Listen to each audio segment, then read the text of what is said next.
Welcome to trendy head. நம்ம சேனலை புதுசாக பார்க்குறவங்க லைக் பண்ணுங்கள், ஷேர் பண்ணுங்கள், கமெண்ட் பண்ணுங்கள். மறக்காமல் நம்ம ட்ரெண்டி ஹெட் சேனலை சப்ஸ்கிரைப் பண்ணுங்கள். வாங்க நம்ம இன்னைக்கு கிளாஸ்க்குள்ளே போகலாம். இன்றைக்கி நம்ம பார்க்க போகிற கிளாஸ் என்னன்னு கேட்டிங்கன்னா மெஷர்மெண்ட் டேப். மெஷர்மெண்ட் டேப்பை நம்ம எப்படி யூஸ் பண்ணுறது அப்படிங்கிறத பார்க்க போகிறோம். என்கிட்ட தையல் பழக வர்றவங்கள்ட்ட நிறையா பேர் படித்து நல்ல நாலேஜோடு இருப்பாங்க.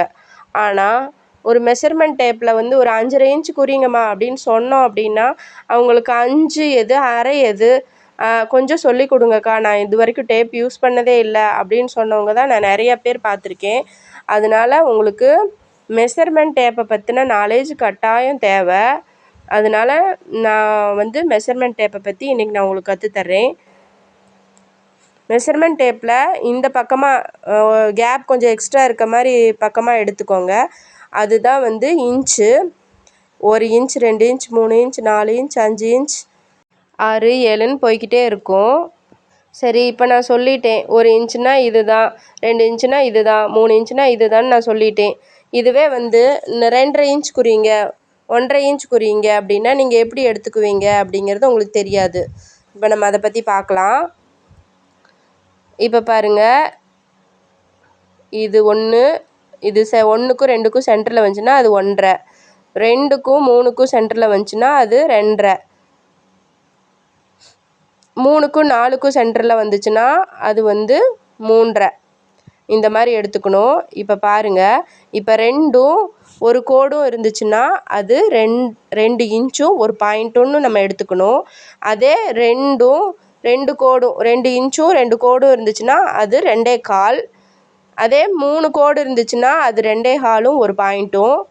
அதே 4 கோடு இருந்துச்சுன்னா 2.5. அதே 5 கோடு இருந்துச்சுன்னா 2.5யும் ஒரு பாயிண்ட்டும். இதே 6 பாயிண்ட் இருந்துச்சு அப்படின்னா, 6 கோடு இருந்துச்சு அப்படின்னா 2.25. அதுக்கடுத்தது லாஸ்ட்டாக 3க்கு ஒரு பாயிண்ட் தள்ளி 7 கோடு தள்ளி இருந்துச்சு அப்படின்னா 2.25ம் ஒரு பாயிண்ட்டும். அடுத்தது 3 கோடில் இருந்துச்சுன்னா அது 3 இன்ச்சு. சரிங்களா? அவ்வளோதான் இன்ச் டேப். இதே தான் எல்லாத்துக்குமே. 4ன்னு போனீங்கனாலும் சரி, 5ன்னு போனீங்கனாலும் சரி, 10ம் 10.5 இன்ச்சு அப்படின்னு சொன்னாலும் சரி, அது வந்து எல்லாமே இது தான், இதுக்குள்ளேயே அடங்கிரும். நீங்கள் இதை மட்டும் தெளிவாக தெரிஞ்சுக்கிட்டீங்கன்னா மட்டும்தான் நீங்கள் வந்து அடுத்தடுத்த ஸ்டெப்பு வந்து நீங்கள் போக முடியும். தச்சு பழகணுங்கிற ஆர்வம் மட்டும் பத்தாது, நமக்கு எல்லாமே தெரிஞ்சிருக்கணும். இந்த கிளாஸை ஸ்கிப் பண்ணிவிட்டு நீங்கள் அடுத்த கிளாஸ்க்கு வந்தீங்கன்னா டேப்பை பற்றி என்னன்னே உங்களுக்கு தெரியாது. சரிங்களா? இப்போ வந்து 1 மீட்டர் எவ்வளவு, 1.5 மீட்டர் எப்படி குறிக்கிறது அப்படின்னு நிறைய பேர்த்துக்கு டவுட் வரும். அது எப்படின்னு நம்ம இப்போ பார்க்கலாம். இப்போ 1 மீட்டர், அக்கா இந்த ப்ளவுஸில் எவ்வளோ இருக்குதுன்னு பார்த்து சொல்லுங்கள், எனக்கு பார்க்க தெரியல அப்படின்னு சொல்லி நிறைய பேர் கொண்டு வந்து ப்ளவுஸ் விட்ட கொடுப்பாங்க. அது எப்படி பார்க்குறது அப்படின்னா, இங்கே பாருங்கள், இன்ச்சு பெருசாக இருக்க பக்கம் எடுத்துக்கிட்டிங்கன்னா அது இன்ச்சு. இந்த மாதிரி குட்டி குட்டியாக இருக்கும், குட்டி குட்டி கோடாக போட்டிருக்கும், அது வந்து சென்டிமீட்டர். உங்களுக்கு அதுலேயே இருக்கும் சென்டிமீட்டர்னு போட்டிருக்கும். இங்கே பாருங்கள், சென்டிமீட்டர்னு போட்டிருக்கும்.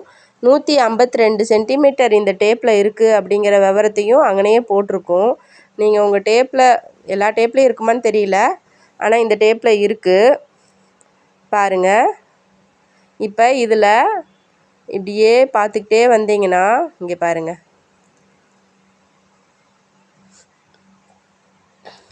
இங்கே பாருங்கள், 100 சென்டிமீட்டர் இருந்துச்சுன்னா அதுதான் 1 மீட்டர். சரியா? 80 இருந்துச்சுன்னா 80 பாயிண்ட்டு, 80 சென்டிமீட்டர், 70 பாயிண்ட்டு, 75 பாயிண்ட்டு, இந்த மாதிரி நம்ம வந்து 10 பாயிண்ட்டு, 20 பாயிண்ட்டு, 30 பாயிண்ட்டு, அதெல்லாமே வந்து சென்டிமீட்டரில் தான் பார்க்க போகிறோம். நம்ம அளவு எவ்வளவு அப்படிங்கிறது பார்க்குறது மட்டும்தான் நம்ம சென்டிமீட்டர் யூஸ் பண்ண போகிறோம். மற்ற எல்லாத்துக்குமே வந்து நம்ம இன்ச்சு தான் நம்ம யூஸ் பண்ண போகிறோம். மேலேயே அந்த சென்டிமீட்டருக்கு மேலேயே பார்த்திங்கன்னா இன்ச்சும் இருக்கும். ஆனால் நம்ம சென்டிமீட்டரையும் இன்ச்சையும் வச்சு கன்ஃபியூஸ் ஆகக்கூடாது அப்படிங்கிறக்காக தான் நம்ம வந்து வெள்ளையாக இருக்க பக்கம் இன்ச்சு பக்கம் தனியாக இன்ச்சு மட்டும் இருக்கிறதா எடுத்து நம்ம வந்து குறிக்கிறோம். சரிங்களா? இன்ச் டேப்பை பற்றி வேறு ஏதாவது விளக்கம் தேவைன்னா கமெண்ட் பண்ணுங்கள். கண்டிப்பாக நான் அதை பற்றி சொல்லித்தரேன். இந்த வீடியோ பிடிச்சிருந்தா லைக் பண்ணுங்கள். தேங்க்ஸ் ஃபார் வாட்சிங்.